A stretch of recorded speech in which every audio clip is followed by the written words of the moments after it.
అనంత బ్రహ్మాన్ని దర్శించుకో, నీ ఆత్మస్వరూప స్థితిగతుల్ని తెలుసుకో. బ్రహ్మజ్ఞాన సద్గురువు శ్రీ బ్రహ్మము అమ్మ. దేహము, మనస్సు, సూక్ష్మ శరీరం. 1. ఇది పంచభూతాత్మకం, స్థూలంగా ఉండి కంటికి కనిపిస్తున్నను జడమైనది. ఇది ప్రకృతి శక్తితో నిలబడేది, నీవు చేసుకున్న పాప పుణ్యాల సమూహంతో తయారైనది. మనస్సు చేత నడిపించబడేది, దీనికి స్వయం శక్తి లేదు. 1. ఇది సూక్ష్మమైనది, నీ యొక్క ఆత్మస్వరూపాన్ని ఆక్రమించి నేను అనెడి అహంగలది. ఇది గతంలో ఏవైతే ఆశించిందో, కోరుకుందో అవన్నీ నెరవేర్చుకొనుటకు మళ్ళీ ఈ స్థూలదేహాన్ని దాల్చినది. ఇది కారణ దేహపు ఆధ్వర్యంలో నడిచేది, దీనికి స్వయం శక్తి లేదు. 2. ఇది బూడిదయేది, రక్తమాంసములతో కూడినది, పైకి అందంగా కనిపించున్నది. ఆత్మ జ్ఞానమును తెలుసుకుంటే ఇదే జన్మోద్ధరణకి సహకారి. 2. ఇది నశింపు లేనిది, గత సంస్కార వాసనలే రూపంగా గలది. ఒక దేహం పోతే మరో దేహాన్ని ధరిస్తూనే ఉంటుంది. ఇది దాల్చిన శరీరం నశిస్తుంది గాని ఇది నశించదు. దీని భ్రాంతి వల్ల పశు పక్షి దేహాలను కూడా దాలుస్తుంది, దాని వల్ల అదే దుఃఖాన్ని పొందుతుంది. 3. ఇది చూసేదంతా నిజమని వ్యామోహపడుతుంది, వాటిని అనుభవించాలని ఆశించి విధికి చిక్కుకుంటుంది. విధి రాతకి ప్రతిరూపమే ఈ మనస్సు. ఇది మరలా భవిష్యత్తుకి విధిని తయారు చేస్తుంటుంది. 3. ఇది కేవలం పాత్ర, మట్టి కుండతో సమానం. ఎంత మట్టి కుండైనా నీటిని నింపితే మన దాహార్తి తీర్చినట్లు, బ్రహ్మజ్ఞానాన్ని నరనరాల్లోనూ నింపితే నీ యొక్క జీవార్తి తీరుతుంది. 4. దేహం పంచేంద్రియాల ద్వారా విన్నా, చూసినా, మాట్లాడినా మనస్సు నిశ్చలంగా ఉంటే ఎట్టి కర్తృత్వం రాదు. కేవలం బ్రహ్మమే అన్నీ చేయును. 5. ఇది షట్చక్రాలతో కూడియున్నది. ఈ దేహంలో సూక్ష్మ శరీరం మూలాధారం వద్దయుండును. సత్యసాధన చేయుట ద్వారా మూలాన్ని చేరుకొనును. యోగులు ఈ దేహం ఉండగా కాలాన్ని సద్వినియోగం చేయదలచి సన్యసించి తపస్సును చేస్తుందురు. అప్పుడు ఒక్కొక్క చక్రాన్ని దాటుతుందురు. దేహం ఒక తోలు బొమ్మ, మనసు ఆడించినట్లు ఆడేది. 7. ఇది గుణాలకు నిలయం, అవస్థల వలయం. పంచభూతాలు కలసి దీనిని నిలబెట్టుచుండును. 3. దేహం మనసుకు స్థావరం వంటిది, మనసును తొలగిస్తే ఆత్మకు ఆలయమగును. తల్లి గర్భంలో నవమాసాలు ఉండి నవరంధ్రాలతో ఏర్పడిన ఒక ఆకారం. 10. దైవాన్ని ఆరాధించుటకు, నీలోనే దర్శించుటకు, పరమపదాన్ని చేర్చెడి ధ్యానాన్ని చేయుట కు అనువైన ఆకారం ఈ మానవదేహం. 11. ఇది 24 జీవతత్వాలతో కూడి ఉన్నది, అవే నీవుగా భావించుటవల్లే జన్మలొచ్చును. 4. మనస్సు అనేది లేకున్నా ఉన్నానని భ్రమించును. తాను అశాశ్వతమైనను అంగీకరించదు. సంపదలు ఉండవని తెలిసినా వాటికై పరుగులు తీయును. తన మూలాన్ని చేరుకోకుండానే మరణించును, కావున జనెత్తును. 5. మనసు తనని తాను తెలుసుకునే ప్రయత్నం చేస్తే సద్గురువు సాయంతో, తపస్సు చేయకనే బ్రహ్మధ్యాసతో చక్రాన్ని అధిగమించగలదు. మనస్సు కాలానికి ఎండుటాకు వలె చెదిరిపోవునది, కారణ దేహపు వశంలో నడిచి జన్మకు పోవును. మనస్సు చేసుకున్న ద్వంద్వ ఫలితాలు కారణ దేహంగా ఏర్పడి తిరిగి దీనినే నడిపించును. మనస్సు గతానికి నిలయం, దాని కదలిక భవిష్యత్తుగా మారి బంధించును. ఆత్మజ్ఞానంతో మూలంలోకి చేరినప్పుడు మలినం నశించి తరించును. మూలానికి చేరాలంటే చంచలతత్వం నశించాలి, సదా ఆత్మధ్యాసలో ఉండాలి, వైరాగ్యంతో ఉండాలి. 7. జగత్ని వైరాగ్య దృష్టితోనే చూడాలి. 7.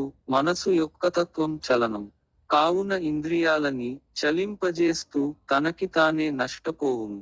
చేసుకున్న సంస్కార ఫలితాలు ఓ ప్రక్క, ప్రపంచం మరో ప్రక్క మనస్సుని కదిపేస్తుంటాయి. దీనికి దీని స్వస్వరూపమే దిక్కు, ఇది ఆత్మశక్తితో అన్నీ జరుగుతున్నను నా వల్లేనని భ్రమించి అహంకరించును. ఈ జీవుడు తల్లి గర్భంలో కష్టాన్ని అనుభవించలేక వేడుకొనును. కాని మరచిపోయి మరలా భ్రాంతిలోనే బ్రతుకును. మనసు దైవాన్ని కనుక అనన్య భక్తితో సేవిస్తే తానంటూ లేకుండా ఆత్మలయమై దుఃఖవిముక్తి నొందును. 11 ఇది ఎన్నో కోర్కెలతో కూడి ఉన్నది.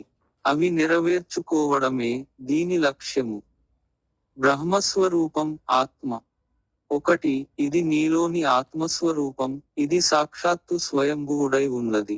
ఇది నీ శరీరంలో ఉన్నను అతీతంగా ఉండును. స్థూల, సూక్ష్మ శరీరాలకి ప్రకాశాన్నిస్తూ ఉన్నను అంటక, అకర్తగా ఉన్నది. ఇది కేవలం పరమాత్మ శక్తితో, పరమాత్మ అంశయై ఉన్నది. 2 ఇది మరణం లేనిది. మనస్సు వల్ల జన్మలకెళ్ళిన, దుఃఖం లేని, ఆనంద స్వరూపం. ఇది నిశ్చలతత్వం గలది. ఎప్పుడు మనస్సు తనకేసి తిరుగునో అప్పుడు, మనస్సుని తనకేసి లాక్కుని తనలో లయపర్చుకుని, జన్మల నుండి విముక్తుడవును. అటుపైన, జీవించి ఉన్నంతకాలం, జీవన్ముక్తితో బ్రతుకును. ఆత్మస్వరూపం, సద్గురువు నుండి అందిన జ్ఞానం ద్వారా ప్రపంచాన్ని చూసినా, ఇది మాయ అని నిశ్చలంగా ఉండును. దీని స్థితి పెరిగే కొద్దీ, అక్కడున్నది నేనేనని ఊరక ఉండును. ఇది మనోదేహాలకు ఆధారమయ్యున్నది. 4 ఆత్మస్వరూపం ఉన్నాలేనట్లుండును. ఇది శాశ్వతమైనది, కావున అశాశ్వతాన్ని ఆశించదు. ఇదే నీవు. ఇది మూలాన్ని చేరుటకు అర్హత గలది. కాని మనసును తొలగిస్తే గాని చేరలేదు, కనుక సాధన చేస్తాం. తద్వారా మనోనిర్మూలన జరిగి స్వస్వరూపం విడుదలవును. 5 ఆత్మస్వరూపంలోకి మనస్సు చేరగలిగితే ఇది ఏకాత్మగా నిలిచి, కాలాన్ని అధిగమించగలదు. అవస్థలకు అతీతమై, తను తానుగా నిలవగలదు. దేహాన్ని తానే, తనకి అనుకూలంగా నడిపించగలదు. అహం నశించిన దేహం, ఆలయమౌను. ఇది గుణభవ కాలాలకు అతీతమైనది. నిశ్చలం కాబట్టి దేనికి చిక్కదు. 6 ఆత్మస్వరూపానికి గతం, భవిష్యత్తు లేదు. ఎందుకంటే, మనసు నశించడంతో అపరిమితమైనది, అప్పుడు అంతా తానే ఉంది, కాబట్టి కాలానికి అతీతమౌను. కాలత్రయంలో ఉండదు. బ్రహ్మస్వరూపం ఇంద్రియాలని, తనకి అనుకూలంగా, ఎందులోనూ చిక్కని విధంగా, నడిపించును. సరాసరి, ఆత్మస్వరూపం నడిపిస్తుంది. కనుక, లాభ నష్టాలతో పనిలేదు. తను తానుగా ఉందా, లేదా అన్నదే చూసుకుంటూ, జీవించును. ఇది అన్నీ చేయుచూ కూడా, అకర్తగా ఉండును. అంతా తానే కనుక, కీర్తి కోసం తపించదు, కావున వ్యక్తమయ్యే పని లేదు. అవ్యక్తం గానే అన్నీ చేస్తూ, తన మూలంలో సదా ఉండేలా చూసుకొనును. ఇది సద్గురువు ద్వారా, గర్భనరకాన్ని గూర్చి గ్రహించి, జన్మకి రాకుండా ఉండును. 10 ఆత్మస్వరూపం, ధ్యానం ద్వారా, అనంత పరమాత్మలో లీనమై బ్రహ్మమును అనుభవించును. నేను నేనే యని వేటికి వశమవ్వక ఉండును. 108 ఇది పరమాత్మ ఆధారంతో ఉన్నది. ఆ పరమాత్మలో ఐక్యమే దీని లక్ష్యం. ఇటువంటి దేహంలో, ఇట్టి జీవిత వలయంలో, ఇట్టి కాలచక్రంలో చిక్కుకుని ఉన్న బ్రహ్మ స్వరూపాలను, సద్గురువైన బ్రహ్మము అమ్మ, యథార్థాన్ని బోధించి, వాటి ఆధ్వర్యంలో ఉన్న నిన్ను, విడిపించి నీవు నీవుగా, స్వేచ్ఛగా, బ్రహ్మముగా జీవించునట్లు చేస్తున్నారు మన అమ్మ. నీ ఆత్మ స్వరూపానికి తాను దిక్కై, వెలుగై, గమ్యమై తరింపజేస్తున్నారు. దేహానికి గృహం ఉంది, మనస్సుకి బలగం ఉంది. కానీ నీ ఆత్మస్వరూపానికి దిక్కెవరు? అందుకే అమ్మ నేనున్నాను అని, జ్ఞానాన్ని అందించి, సాధకుల్ని ఎన్నో విధాల రక్షిస్తున్నారు. మనసుని కారణ దేహవశం నుండి విడిపించాలి. నీ స్వరూపాన్ని మనస్సు నుండి విడిపించాలి.